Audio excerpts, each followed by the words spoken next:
The truth is, some of us are way too emotional and it's keeping us broke and in debt. I feel like I'm stuck in this loop. I go to work and then I get my paycheck. Every time I get my paycheck, I can't even like buy anything because I know that all that money is going to be accounted for on like bills and like everything that I owe, right? And I know I shouldn't be going on Amazon and buying all these stuff. But it's like, bro, like if I'm already broke, I'm not going to be sad. I'm not going to be broke and sad. I'm going to choose a struggle. So I'm going to be broke and happy by getting more in debt. Not the smartest idea. In a recent April 2024 Business Insider article, statistics show that the average debt in America is $104,215 across mortgages, auto loans, student loans, and credit cards. How do our emotions affect these statistics? In a March 2024 article written from Psychology Today, the key points state that emotions impact financial decisions often more than logic and reason do. Fear can keep us to play it safe, while greed can cause us to overlook risk. Acknowledging the role emotions play in your choices can help you make smarter financial decisions. According to Experian, in an article titled "What is Emotional Spending?" Emotional spending is when you spend money in response to a time of heightened emotions such as times of stress or grief, and even when you're feeling happy and want to celebrate. I did a really big Amazon order because I was bored and sad. I got really good news today, so of course I went shopping to treat myself because that only makes sense in my brain. However, if it goes unchecked, emotional spending can have a negative impact on your finances. The theory is that it provides a sense of control when other areas of life feel uncontrollable. Positive emotions can lead to overspending. While celebrating a special occasion, you may find yourself ignoring your budget and convincing yourself that you've earned a splurge. I can't afford to go out. Yes, I can. No, you can't. Income that came in was $1,600. Rent is $12. Girl math. That's your. This is not a joke. A few ways to stop emotionally spending is to stick to your budget, find new ways to cope with your emotions, and make emotional spending more difficult by doing things such as removing your credit card from your wallet, removing temptations, and treating yourself within reason. Simply put, if you do not have the money to be able to purchase something, you cannot afford it. But I want it. Okay, I don't give a. I mean, that's the conversation right there, isn't it? Yeah. I want it. Okay, shut the and stop being a child. I don't give a.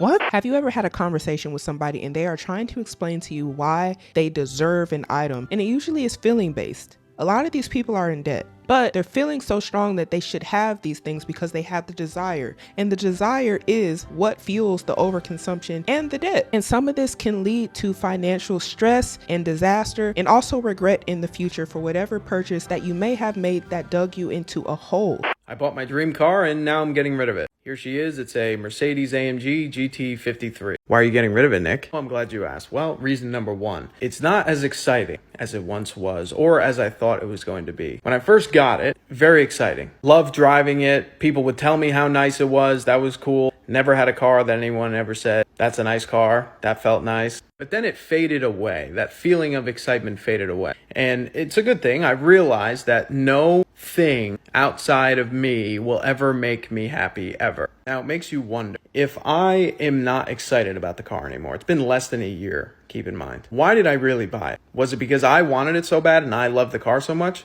Or did I just want other people to know that I can buy it? Now, if you ask me when I bought it, am I buying it for other people? I would have said, no, absolutely not. I love the car. I feel like you can't really tell until you have the car. Reason number two, I can't afford it. It's a $1,200 payment plus another $400 for insurance. I do okay, make a few $100,000 a year, don't really notice the payment. However, I have no property. My plan is to get a bunch of rental property and have that pay for things like this that have a monthly payment on it. Reason number three, it's a little embarrassing. Recently, I was out with a client of mine and he does very well, a lot better than me. And we kind of both know each other's numbers, and we got in my car and I could tell like we were both feeling, you shouldn't be driving this car. We both know I shouldn't be driving this car. The only people that are impressed with the car that you drive are people that can't buy that car.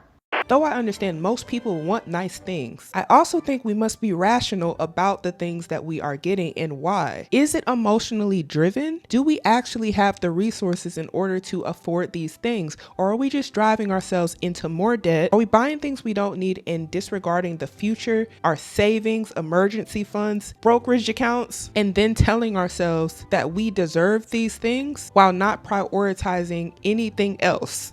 $5,000 in debt that my husband of 35 years does not know about. I was buying anything and everything I wanted. If my kids wanted something, which they're now grown, I would buy them something.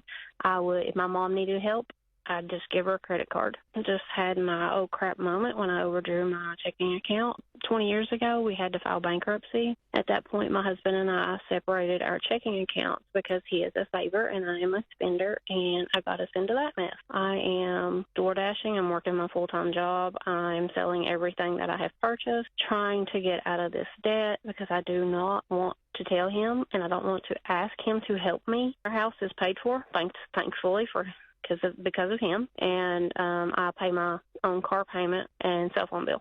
What's your car worth, and what do you owe on it? I owe $15,000 on it, and it's worth about $10,000. And was that one of the things you were planning on selling? I don't see how I could because I don't have the $5,000 to make up the difference. Is the $15,000 wrapped up in that $85,000 you mentioned? No, my husband knows about the car payment. So you got $100,000 in debt. Yeah. Anything else? No. You do realize you're going to have to tell him. I don't want to, but You think you're going to go to the grave and he doesn't know this ever happened? I would do just about anything to stop it because, like I said, I got us in a really bad situation 20 years ago, and he's not this type of person. He's not a spender. He's a saver. He paid our house off early. I just can't imagine having a healthy marriage going forward while you keep this secret. You can't carry this secret around. I would challenge you to think, if you maintain this sort of mindset for the rest of your life, will you ever be prepared for your golden years? Would you even ever be prepared for an emergency if one was to come up? I'm going to be honest. I think we need to get out of our feelings sometimes and get into our finances, get into our financial bag and focus on that. I believe that if you let your feelings drive you 1,000% of the time, it can drive you into a hole. It's not only important to be financially literate, we also have to be emotionally literate, because when you're not emotionally literate, you can find yourself impulse buying and buying in order to make yourself feel good, buying things whenever you have a bad day, buying things whenever you have a good day, buying things whenever you get out of a bad situation, buying things whenever you get into a good situation. And the cycle never stops until you realize that it is because of your emotions that you will keep doing this. So money doesn't buy happiness. But not having enough money to live the life that you want makes you want to use debt to try and get the life that you want, and then creates financial stress when you can't afford to pay off the debt. Generally, when I'm stressed out, I'm not very happy. Bigger items like cars and homes can be real heavy hitters to drive you and to keep you in debt. I believe if you're just doing things because it's the American dream that you've been told, and you just are working so much and you just want to treat yourself to more debt, I think it is a real trap to keep you broke and for you to never truly have wealth and to not prepare for the future. The American dream says the more you have, the happier you are. That is a lie. That is not true. You understand that the American dream really equates to trading time out of your life to buy things that are going to be worthless 5 or 10 years from now. At $50 an hour, you're giving 20 hours of your life that can never be recovered to buy a $1,000 cell phone. At $50 an hour, you're trading 600 hours of your life for a $30,000 car. All going to be meaningless just a few years down the road.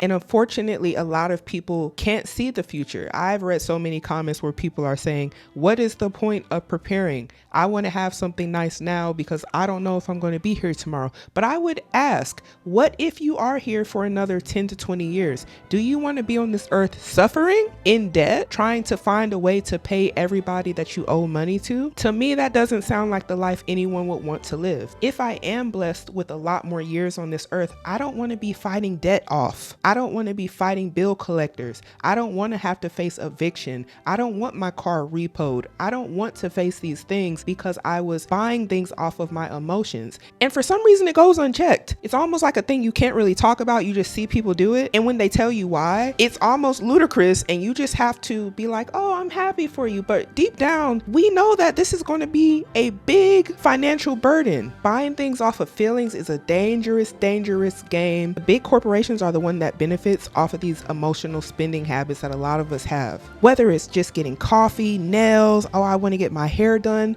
All of these things are I want, not I need. There is a big difference between things you need and things that you want, and that's a whole nother video.